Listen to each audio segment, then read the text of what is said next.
Hello, I'm Eric Snodgrass, and thank you for watching today's Midday Western U.S. Regional Forecast video brought to you by Nutrien Ag Solutions. Well, of course, the main story that we saw developing this week was going to be the heat that we're going to have to talk about here in a few moments. But before we get there, I would like to show you a very interesting satellite animation. We're going to focus down here into parts of California, and what we see, this large area of cloud cover, is actually from the remnants of a tropical cyclone. Probably been hearing about it in some of the news, but this is what's left over from Elita, and this particular tropical system that came out of the East Pacific. It sent quite a bit of moisture into the mid and upper levels of the atmosphere and quite a bit of cloud cover. Now, before we go away from this, I want you to notice two other things. In parts of Arizona, we were finally getting some thunderstorms to pop up in southern Arizona in places we hadn't yet really seen much precipitation. You can see, watch at the very end of this animation right here where some of these bigger storms went through. We'll take a look at that precip in a moment. And finally, we are still watching the fire that is right here in parts of the Klamath Mountains in Northern California. But under this, remember, we had the lake fire that came in through this particular area, which is kind of obscured by the cloud cover that you see here. Now, an interesting consequence of all of this is actually taking a look at temperatures. Now, normally in the middle of the afternoon, this is a picture from yesterday afternoon, we would have seen much higher temperatures down here in parts of the San Joaquin Valley, but instead we topped out in the low to mid 90s in places simply because of the additional cloud cover. It was still very hot as we got back into the desert, though. Phoenix having another day here, topping out over 110 degrees Fahrenheit.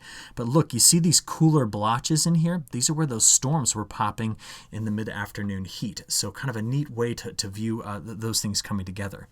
Now, just wanted to show you over the last 24 hours, we did actually have some measurable precipitation from radar that came into parts of Southern California here from what was left over, or really south central part of California, which was left over from Elita. And you can see those thunderstorms coming right in through this area, a place that had been extremely dry. Now, with that as a backdrop, let's go into what August has given us so far. So the first set of maps we're going to look at here, or the first map we're going to look at here, shows us average temperature ranks for the first 2 weeks of August. Remember, we're comparing this to the 128-year record. We can see that parts of Arizona, well, most of Arizona, is having a top 5 hottest start to August, and that, of course, extends over into Southern California as well. So the heat that is coming on is going to be substantial. Some of the cooler patterns we've seen in the Northwest will also be changing a lot as well. Take this discussion over towards precipitation, and in the Four Corner states, getting into Nevada and California, we are talking about one of our driest starts to the month of August as well that we've got on record. So this is certainly something that is of major concern as we press forward. And before we go much farther into this, I would like to just update you on a couple of figures I haven't talked about in a while. The one over there on the right, feel free to pause the video and take a closer look for those of you that watch this in California at your closest reservoir. But this is the reservoir conditions. And if you're in the Pacific Northwest, I would invite you to pause the video and either Google Hydromet Northwest, or just go to that website, usbr.gov, and you can look at the hydromet data. What I'd like for you to take a look at is the teacup diagrams that'll show you where your current reservoir levels sit in your nearby area. So just a resource I wanted to point you to. As we go forward in this forecast, over the next 4 to 5 days, we're going to see the jet stream really get into what appears to be a very highly amplitude pattern. What we're going to get is trough here, but this large ridge that runs up over the southwest. And due to the heat that's already in place in this area, this big ridge is going to have a better chance at lasting, maybe possibly out beyond the next 10 plus days. At least that's what the current models are suggesting. So despite the troughs that are trying to come through and break this down, the fact that we began the month with record dry and record heat in this area is going to be part of the kind of the positive feedback loop that we'll get that'll keep this big ridge around for quite some time. Plus, there's nothing downstream to get in the way to make it move. And what I mean by that is this just opens up into a broad wave that goes out into the open Atlantic Ocean. So nothing there to kind of help shove this along or move it along. So that's going to be the name of the game moving forward. So from there, let's take a look at our all hazards weather map, where we have excessive heat watches and excessive heat warnings out for a significant part of the Pacific Northwest, stretching down through California into the desert Southwest. We also have the risk in through this area of some stronger winds, and therefore the risk of wildfires continues there. But overall, thinking about that risk of fires, we do notice that looking through just the next 3 days here, our wind speeds are not as strong as they sometimes are in the western part of the United States. In fact, we would tend to say that this is a bit more of a stagnant pattern than what we had been seeing, and it is certainly not a situation that builds in a strong Santa Ana wind, which would be something we would get quite concerned about. So this is just accumulated maximum wind gusts at about 30 feet above the ground over the next 7 days is what we're looking at here. So you can kind of pick out your region and look at some of the numbers. From there, let's go ahead and start our discussion on temperatures. For the Pacific Northwest, today's kind of your last cooler day, but in California, we're talking about all along the Central Valley here, numbers in the low 100s. Phoenix, we just keep adding. We're expecting a high today of 115 degrees Fahrenheit. As you've seen, we play this forward. We're just going to continue to see those high temperatures.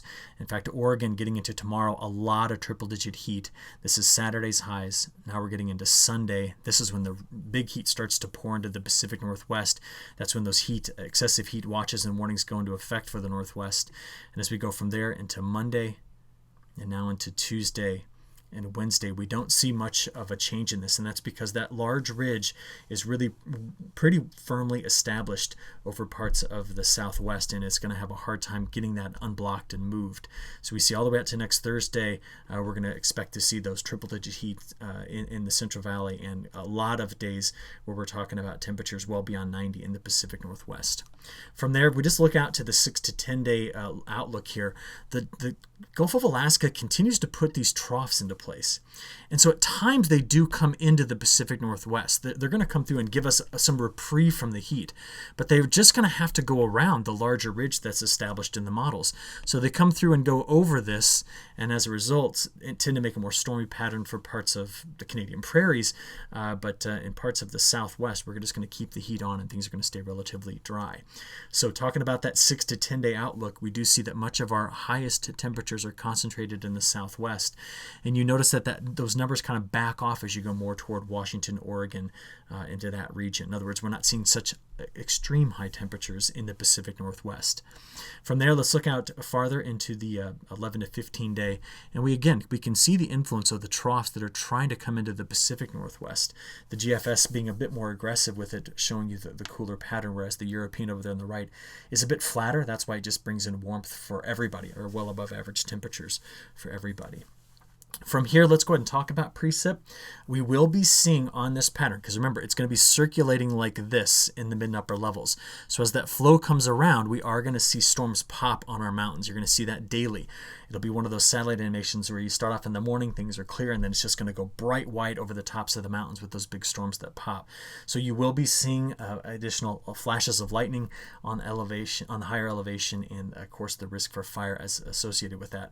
Maybe some locally heavy downpours, and we can still see that despite the fact that the monsoon isn't that big broad brush of much above average precipitation, it does show here that we're going to expect to see some more storms in parts of Arizona throughout the next week.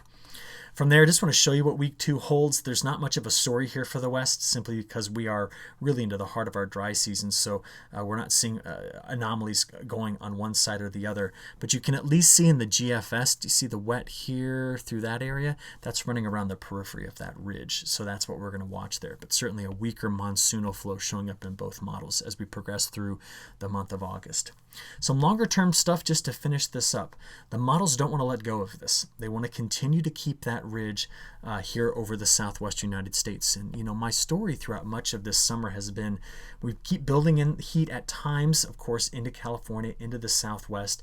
It had up to this point subsided, but it appears that this ridge might be a part of a more stagnant pattern that we're developing here into August. I still think that we're a bit too warm biased for the northwest just because of what keeps coming out of the Gulf of Alaska, but overall this seems to be the trend. And because the models want to keep putting in some cooler weather here, that's going to be something that tries to reinforce the ridge over the southwest. So I think it's going to be something we're going to deal with as we work our way into the month of September as well. Okay, I'm going to go ahead and wrap it up right there. I hope you all have a great weekend, and we'll talk to you again early next week. Thank you.